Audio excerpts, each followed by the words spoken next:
one political leader says, breakfast ke baad pata chalega, let's wait till the breakfast. Mr. Deshpande says the chief minister has decided to resign. Now, has the Congress effectively finalized the leadership despite the public denials? Was Siddaramaiah politically outmaneuvered by DKS at the Delhi Darbar? How much of this transition is really about governance? How much of this is about preventing a Rajasthan-style faction war? I'm sure you've been glued to the headlines and the television screens over the last 48 hours as well. What's your assessment here, sir? Kabir, good evening. And as far as these particular developments are concerned, I found it very surprising that in the last 48 hours, so much has changed, and that's something where questions are now being raised about the propriety of this entire thing.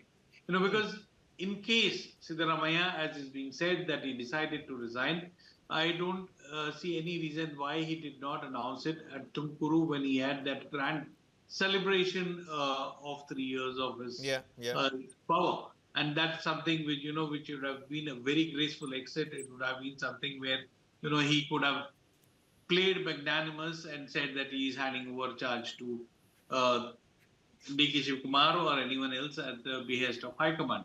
Now, clearly, the way they've been summoned to Delhi, the way, the whispers have been on from last evening, clearly indicates that not everything is well.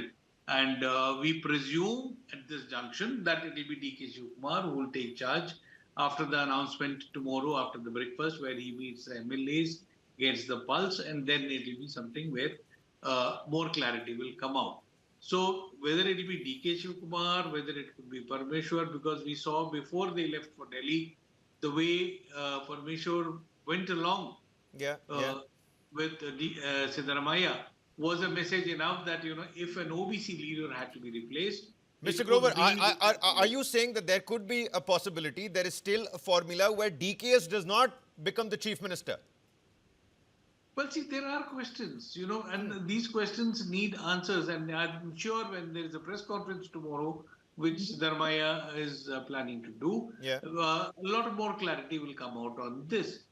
What happens to the cases against DK Shivakumar? You can't have a man in the saddle and after a few months, you have CBI, you have corruption charges, you have all these things breaking on him. Fair enough. It will be something that you're giving the ball, a full toss ball to the BJP. And that's something where the Congress, I'm sure, has thought over it with all the think tank discussions that have been going on. But clearly, I see no major, development that could be like, that it was done for better governance, especially coming into time when the GBA elections are just about a few weeks away, that you have, staked your best performing government, and the best performing chief minister would be the longest serving chief minister, and you're risking the entire government. What happens if tomorrow Siddaramaiah is unhappy and decides to march out with 2022 MLAs?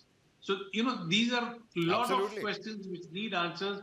And I'm sure the panelists here and everybody here is, waiting for some clarity to come on this.